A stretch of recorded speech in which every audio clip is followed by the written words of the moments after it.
If you've ever wanted a galaxy in a bottle, then this ink may be a winner. Since we are a couple weeks past the winter holiday, I decided to throw out the ink order, grab my 6 broad Kaweco pens, and use die rolls to determine the order we will look at the Inkvent inks in. This week, the die rolls have chosen Upon a Star. This is a deep blue with shimmer and sheen in a 12ml bottle.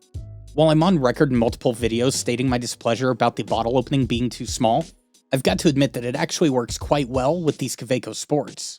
So, if you like small pens, and small bottles, then this could be a good fit for you. Now, since this ink gives you a good amount of shimmer and sheen, Diamine calls this ink a chameleon, and I agree with this description. You'll see a little bit later in the KPIs, but this one has a bit of a green underlayer that really comes out thanks to the shimmer particles and how they play off the sheen. That kind of makes me wonder, how long has chameleon been an ink description? Has this always been a thing that I've just been completely oblivious to? Is this new and Diamine was ahead of the game on something? I'm actually hoping that it's the latter, because if it is, that is some really good thinking on their part, and I'm hoping more brands will use this description if they aren't already. And one last thing before we move into the KPIs, I've mentioned shimmer a couple times now, and as you can see, as I flip the bottle over, Diamine has included probably 1/2 ml to 3/4 ml in pure particulate to this ink. Luckily, they are small particles, but still, that is a lot. So let's go ahead and get to those KPIs for Upon a Star. At the top of the KPIs is the ink blot. On the right, we get a good look at the lightest shades this ink is going to see. By that, I mean this ink starts in the dark mids and kinda just stays there. If you look at the upper left portion here, this is what you can expect out of a slow writer or broad nib about 60% of the time. It's a nice, deep ocean blue. Moving to the transition area, I think this ink gives some exotic galaxy vibes. I like the deep blues fading into velvet that breaks into a red sheen that actually appears green due to the subtle underlayer and massive amounts of shimmer. It's less of a transition and more, well, nebula or galaxy. So in that sense, it really does fit with the name Upon a Star. Next up is the dry time. This is a slow drying ink and by a good margin. On TR, this one isn't dry until after 30 seconds. And while I didn't continue the swipes, I did check while journaling, and with this one, it is a 40-second ink at best. On Rhodia, however, Upon a Star does manage a respectable 25-second dry time to be page turn dry.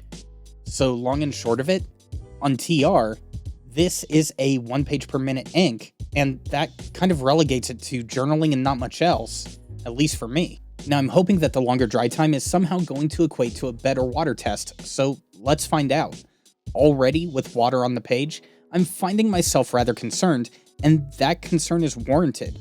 Once I get water off the page, the ink has managed to leave a blue, glittery cloud surrounding a ghosting layer that is a 3 out of 5. It's not bad, let me get that out there. But I don't like these clouds.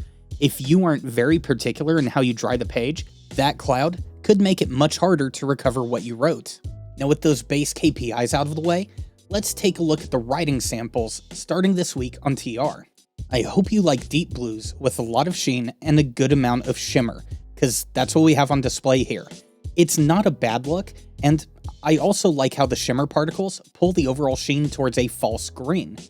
If there is an ink out there that has a green sheen layer with no red whatsoever, please let me know. I want to try that ink. Back to this one though, I like the consistency that we're getting in the dynamics here on TR. Upon a Star is giving a good display from the deep mids into the transition sheening shimmer. If it wasn't for that exceptionally slow dry time, this would be a go-to ink for me on this paper. As it is though, I like the consistent flow, the lubrication is on point, and even with the shimmer in play, I'm not having any issues with a clogged feed. It's a good Diamine ink with only one lackluster KPI. This is another one of those inks, however, where I find it more agreeable on Rhodia. The dynamic range is more present here, and I find that the slightly thinner line widths suit me a little bit more. That really only applies to formal script though. As soon as we switch to print, the dynamic range is narrowed once again, and the ink is quickly overcome with sheen and shimmer. It's not bad regardless of how my choice of words may make it seem, but you will need to keep this in mind. If you are looking for a dynamic range on Rhodia, then either a fine nib or formal writing will be needed.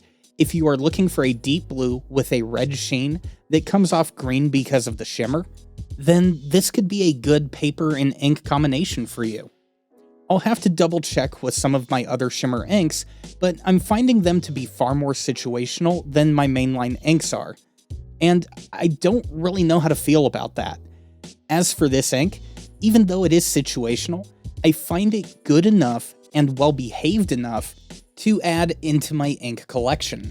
And if I keep this up, I probably will have to add another shelf for said collection. And that's going to do it for our look at Diamine Upon a Star. If you liked that video or found it useful, then hit that like button, subscribe if you haven't, and I'll see you in the next one.